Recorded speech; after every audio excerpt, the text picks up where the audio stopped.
এদিকে গাজীপুরের ঘটনায় চাঞ্চল্যকর তথ্য ফাঁসি হতে চলেছে স্বামী ফোরকানের। এই ঘটনায় ফোরকান ছাড়াও অন্য কেউ জড়িত। গাজীপুরের কাপাসিয়ায় নির্মম হত্যাকাণ্ডের দায় স্বীকার করে মুখ খুললেন মূল অভিযুক্ত ফোরকান। রোমহর্ষক ঘটনার বর্ণনা দিয়েছেন। তদন্ত চলমান, জিজ্ঞাসাবাদ করছে পুলিশ। গাজীপুরের কাপাসিয়ায় নৃশংস হত্যাকাণ্ডের শিকার একই পরিবারে 5 সদস্যের দাফন সম্পন্ন হয়েছে।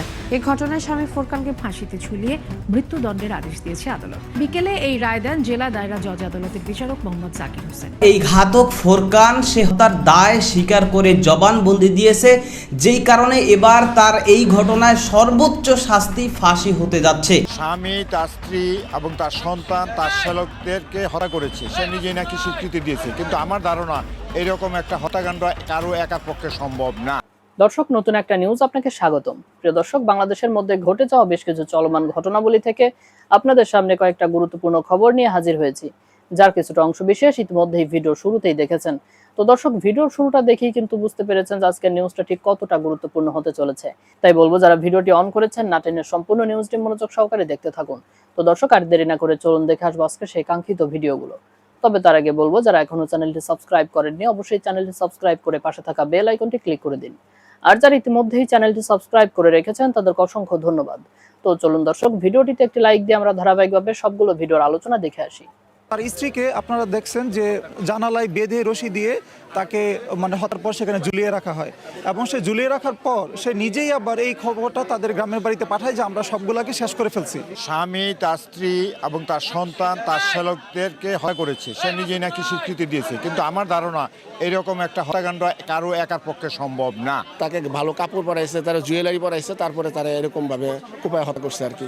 এবং ভিতরে নাকি নেশার অনেক জিনিসপত্র, মদ, বোতল টোতল এগুলিও ছিল। ওর হাজবেন্ডে মারছে না অন্য কেউ মারছে, এটা আমরা আসলে কিছু জানি না। তবে যেই মারছে এটা সুস্থ মতো আমরা বিচার চাই। পারিবারিক কলহের জের ধরে হতে পারে বলে ধারণা পুলিশের। প্রকৃত দোষী ও হত্যার কারণ উদ্ঘাটনের আশ্বাস আইন শৃঙ্খলা বাহিনীর। মোট 5 জনের মরদেহ আমরা পেয়েছি। ঘটনার পর থেকেই ফোরকান যেহেতু পলাতক রয়েছে, সেহেতু আমরা ধারণা করছি যে ফোরকানই এই ঘটনা ঘটিয়ে এখান থেকে পালিয়ে গিয়েছে। এবং আমরা যতটুকু জানতে পেরেছি তাদের মধ্যে অর্থাৎ স্ত্রী এবং স্ত্রীর যে পরিবার অর্থাৎ শ্বশুরবাড়ির সাথে তাদের একটা পারিবারিক দ্বন্দ্ব বিদ্যমান ছিল, এবং যেটা নিয়ে তারা বিভিন্ন জায়গায় বিভিন্ন থানায় মামলা মোকদ্দমা করেছে বলেও আমরা প্রাথমিকভাবে জানতে পেরেছি। প্রতিবেশী বা আত্মীয় স্বজন গোপালগঞ্জের তারা আমাদেরকে জানিয়েছে যে কারো না কারো কাছে একজন তারা ফোন করে বলেছে। তো আমরা সেটা উদ্ঘাটন করার চেষ্টা করছি। গাড়ির চালক ফোরকানের গ্রামের বাড়ি গোপালগঞ্জের সদর উপজেলায়। শনিবার সকালে ঘটনাটি জানাজানি হলে নিহতদের গ্রামের বাড়ি গোপালগঞ্জে শোকের মাতম নেমে আসে। স্বজন ও এলাকাবাসী এ ঘটনায় জড়িতদের দ্রুত গ্রেপ্তার ও দৃষ্টান্তমূলক শাস্তির দাবি জানিয়েছে।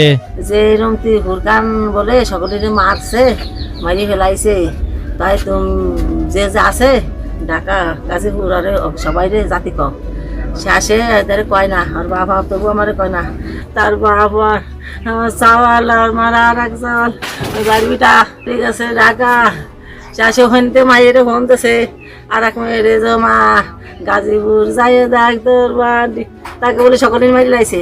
আমার মাইয়ে কয় কি যে কি কম মা এতগুলো মানুষের মারি লাই দিতে পারে? আমি কয় কি যে আরে সে ডাকাত ছেলে খুনি, ও ভালোবাসে না, ওর মারি বেলাইছে মনে হয় না, নাহলে খবর দেবে কে?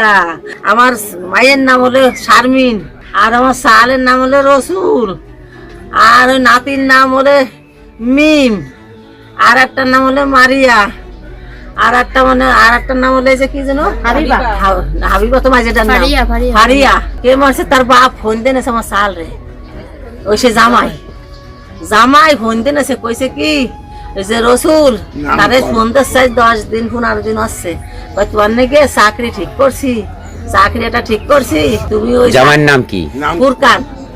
ফুরকান মোল্লা। 5টার সময় আর কি আমার ওই বাতিদারে ফোন দেনেছে যে তোর জন্য একটা কোরিয়ার সার্ভিস একটা চাকরি ঠিক করছি, 5টা থেকে 5টা ডিউটি, 20,000 টাকা বেতন দেবে। এলো আমার এই বাতিদার হলো সাজে বানাই ফোন দেনেছে, আর ও থাকতো হলো মাঝে বানার বাসায় গাজীপুর।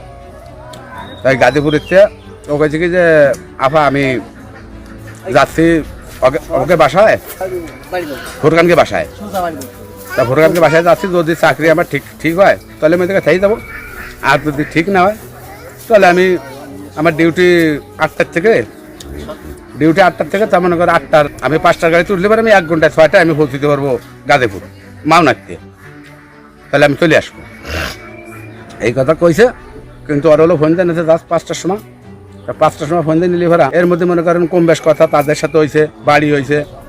তো 8টা 8:30টার পরে আর ফোনে কোনো যোগাযোগ নাই, ফোনে রিং হয় কিন্তু কেউ করে না। এই রিপোর্ট লেখা পর্যন্ত এখনো মরদেহ গ্রামে পৌঁছায়নি। তবে থেমে নেই আহাজারি। নির্মম এই হত্যাকাণ্ডের রহস্য উদ্ঘাটন করে দোষীদের দৃষ্টান্তমূলক শাস্তির দাবি করছেন স্থানীয়রা। গাজীপুরে 5 জনকে হত্যার পর মরদেহের উপর অভিযোগপত্র রেখে গেছে ঘাতক। গোপালগঞ্জ সদর থানার ওসি বরাবর লেখা ওই অভিযোগপত্রে চাঞ্চল্যকর তথ্য বেরিয়ে এসেছে। মরদেহের পাশ থেকে একই অভিযোগের 5টি প্রিন্ট কপি উদ্ধার করে পুলিশ। উদ্ধার হওয়া অভিযোগপত্রে লেখা, স্ত্রী শারমিন খানম স্বামীর উপার্জিত 10 লাখ টাকা হাতিয়ে নিয়ে বাবার বাড়িতে জমি কিনেছেন। এছাড়া খালাতো ভাই রাজুর সঙ্গে পরকীয়ায় জড়িয়ে পড়েছিলেন বলেও অভিযোগে উল্লেখ করা হয়। এ ঘটনায় তাদের দাম্পত্য জীবনে ফাটল সৃষ্টি হয়। এর জেরে গত 3 তারিখ সন্ধ্যায় স্ত্রী শারমিন খানম তার পরকীয়া প্রেমিক রাজুকে সঙ্গে নিয়ে স্বামী ফোরকানকে বেধড়ক মারধর করেন। অভিযোগপত্রে এসব বিষয় উল্লেখ করেছেন সন্দেহভাজন ঘাতক ফোরকান। তবে মরদেহের পাশ থেকে উদ্ধার হওয়া অভিযোগপত্রে কোনো তারিখ উল্লেখ করা হয়নি। এ বিষয়ে গাজীপুরের পুলিশ সুপার জানিয়েছেন, উদ্ধার হওয়া অভিযোগপত্র নিয়ে তদন্ত শুরু করা হয়েছে। তদন্ত করতেছে, এখনো আমরা কিছু জানতে পারিনি, তদন্ত চলতেছে। এদিকে উদ্ধার হওয়া অভিযোগপত্রের বিষয়ে গোপালগঞ্জ সদর থানার ওসি জানান, তাদের কাছে এ ধরনের কোনো অভিযোগ দাখিল করা হয়নি। এর আগে কোনো অভিযোগ দেয় নাই।